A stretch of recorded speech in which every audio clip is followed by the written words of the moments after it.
عالم ارواح، عالم دنیا، عالم برزخ، عالم حشر اور عالم آخرت، یہ 5 عالم اللہ پاک نے انسان کے لیے بنائے ہیں۔ ہر انسان چاہے اس کی دنیاوی زندگی 1000 سال ہو یا 1 سیکنڈ کی، اس نے ان 5 عالموں سے ضرور گزرنا ہے۔ لیکن یہ بات دلچسپ ہے کہ اللہ پاک نے ایک عالم سے دوسرے عالم میں جانے کے لیے اسباب پیدا کیے ہیں، جیسا کہ پہلا عالم عالم ارواح ہے، جس میں دوسرے عالم یعنی عالم دنیا میں آنے کے لیے اللہ پاک نے والدین کو سبب بنایا ہے۔ اس طرح پھر عالم دنیا سے عالم برزخ میں جانے کا سبب موت، عالم برزخ سے عالم حشر میں جانے کا سبب سور اسرافیل اور عالم حشر سے عالم آخرت میں منتقل ہونے کا سبب ایمان یا کفر ہے۔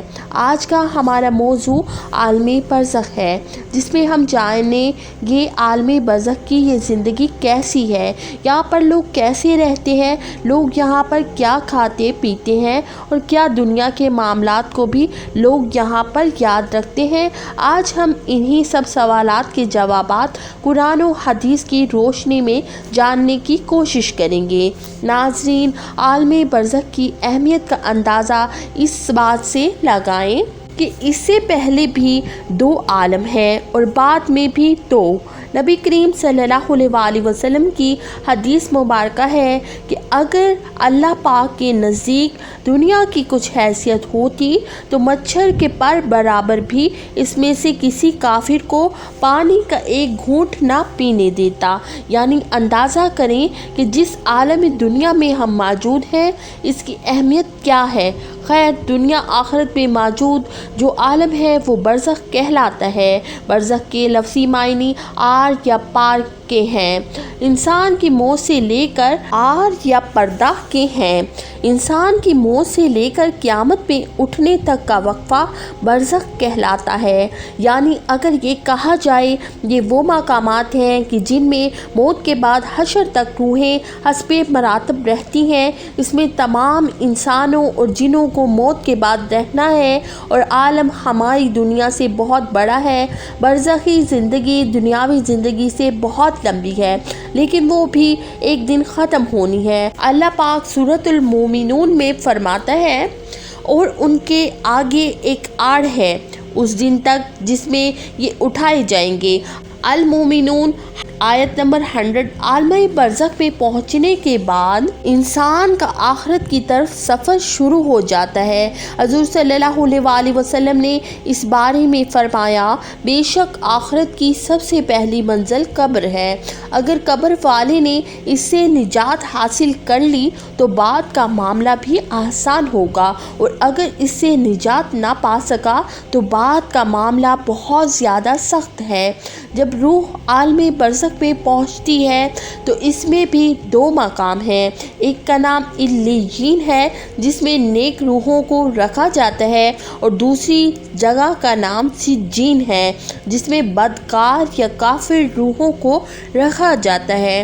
تمام روحیں قیامت کے دن تک یہیں پر رہیں گی اور پھر قیامت کے دن اپنے حساب کتاب کے بعد اپنے اصل مقام یعنی جنت یا دوزخ میں داخل ہوں گی۔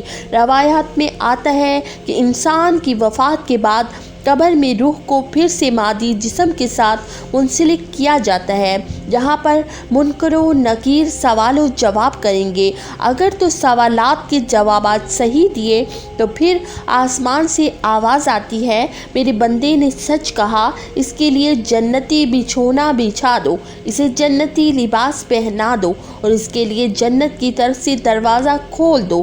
قبر کے اندر ہی جنت کی طرف دروازہ کھل جائے گا، وہاں اسے ہوا کے جھونکے اور خوشبو بھی آتی ہوگی، اور حد نظر اس کی قبر کو کشادہ کر دیا جائے گا۔ لیکن اگر سوالات کے جوابات صحیح نہ ہوئے تو پھر اس کے لیے قبر میں ہی جہنم کا بچھونا بچھا دیا جاتا ہے۔ جہنم کی گرمی اسے ہر وقت محسوس کروائی جائے اور اس کی قبر اتنی تنگ ہو جائے گی کہ پسلیاں آپس میں دھنس جائیں گی۔ اس طرح اعمال کے حساب پر اگر تو نیک روح ہے تو 2 خوبصورت نورانی شیطانی فرشتے روح کو علیین میں چھوڑ دیتے ہیں۔ اگر برے اعمال ہوں تو 2 خوفناک تیز نوکیلے دانتوں والے فرشتے برے انسان کی روح کو سجین میں ڈال دیا جاتا ہے۔ سجین کیونکہ بری اور بدکار روحوں کا ٹھکانہ ہے، اسی لیے وہاں پہنچ کر ان بری روحوں پر عذاب آنا شروع ہو جاتا ہے، جبکہ علیین میں موجود روحوں پر کوئی پابندی عائد نہیں ہوتی اور وہ باغ نما ایک جگہ پر ایک دوسرے کے ساتھ موجود ہوتی ہیں۔ نیک روحیں علیین میں ایک دوسرے کے ساتھ رہتی ہیں اور ایک دوسرے کو پہچانتی بھی ہیں، جبکہ سجین والی بدکار روحیں قید و بند میں مبتلا عذاب کا مزہ چکھتی ہیں۔ علیین میں موجود روحیں ایک دوسرے کو دیکھ کر خوش ہوتی ہیں، ایک دوسرے سے باتیں کرتی ہیں اور دنیا کے حالات کو یاد کرتی ہیں جو وقت انہوں نے دنیا میں گزارا، اور نئی آنے والی روحوں سے اپنے پیاروں کی خبر بھی لیتی ہیں کہ میرا فلاں رشتہ دار دنیا میں کس حال میں ہے۔ اگر نئی آنے والی روح یہ کہے کہ تمہارا فلاں رشتہ دار تو کب کا مر چکا ہے مگر وہ یہاں علیین میں نہیں پہنچا، تو نیک روح سمجھ جاتی ہے کہ اس کو سجین میں بھیج دیا گیا ہوگا۔ نیک روحیں اپنے رشتہ داروں کا انتظار علیین کے اندر بالکل ایسے ہی کرتی ہیں جیسے کوئی اپنے گھر سے دور اپنے گھر والوں سے ملنے کا انتظار کرتا ہے۔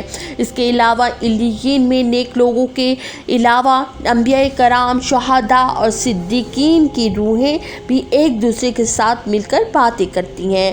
نیک روحیں اپنے قریبی رشتہ داروں سے ملاقات کریں گی، جیسا کہ نبی پاک صلی اللہ علیہ وسلم نے حضرت فاطمہ الزہرا سلام اللہ علیہ سے فرمایا تھا کہ میرے وصال کے بعد جو نیک روح سب سے پہلے مجھ سے ملے گی وہ فاطمہ تم ہی ہوگی، اور بالکل ایسا ہی ہوا۔ آپ صلی اللہ علیہ وسلم کے وصال کے 4 یا 6 مہینے بعد حضرت فاطمہ سلام اللہ علیہ حضور صلی اللہ علیہ وسلم سے جا ملی۔ چنانچہ نیک روحیں عالم برزخ کے اندر علیین میں ایک دوسرے کو پہچانتی ہیں اور ایک دوسرے سے ملاقات بھی کرتی ہیں، اور نہ صرف اپنے باقی رشتہ داروں کا نئے آنے والی روحوں سے حال دریافت کرتی ہیں بلکہ ان کی وہاں منتظر بھی رہتی ہیں۔ یہ یاد رہے کہ عالم برزخ میں روحیں عالم محشر قائم ہونے تک رہیں گی، یعنی قیامت کے دن تک روحوں کا قیام عالم برزخ میں رہے گا، اور قیامت کا ہی وہ دن ہوگا جب روحوں کو جسموں میں منتقل کر کے اٹھایا جائے گا، پھر حساب کتاب کے بعد جنت یا جہنم میں ڈال دیا جائے گا، اور پھر وہی مستقل ٹھکانہ ہوگا۔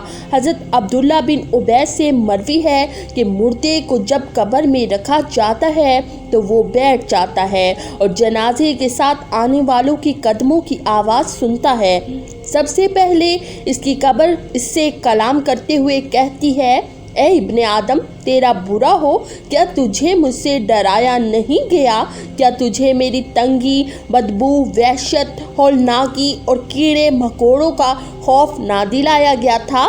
یہ میں نے آج کے دن کے لیے تیار کیے ہیں، تو تو بتا تو نے میرے لیے کیا تیاری کی ہے؟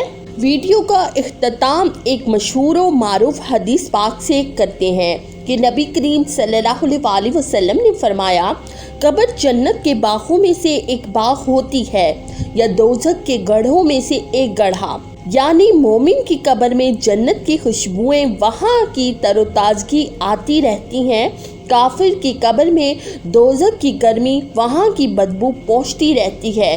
آئیں اللہ پاک سے دعا کرتے ہیں کہ ہمیں صحت و تندرستی والی زندگی عطا فرمائے اور بعد مرنے کے ہماری قبر کو جنت کا باغ بنا دے، اور عالم برزخ میں ہمارا ٹھکانہ نیک روحوں کے ساتھ علیین میں بنا دے۔ کامنٹ سیکشن میں آمین لکھنا مت بھولیے گا، نہ جانے کس کی آمین اللہ کو پسند آئے اور ویڈیو کے دیکھنے والے تمام لوگوں پر اللہ پاک اپنا فضل و کرم کر دے۔ اسی کے ساتھ دیں مجھے اجازت، اللہ حافظ۔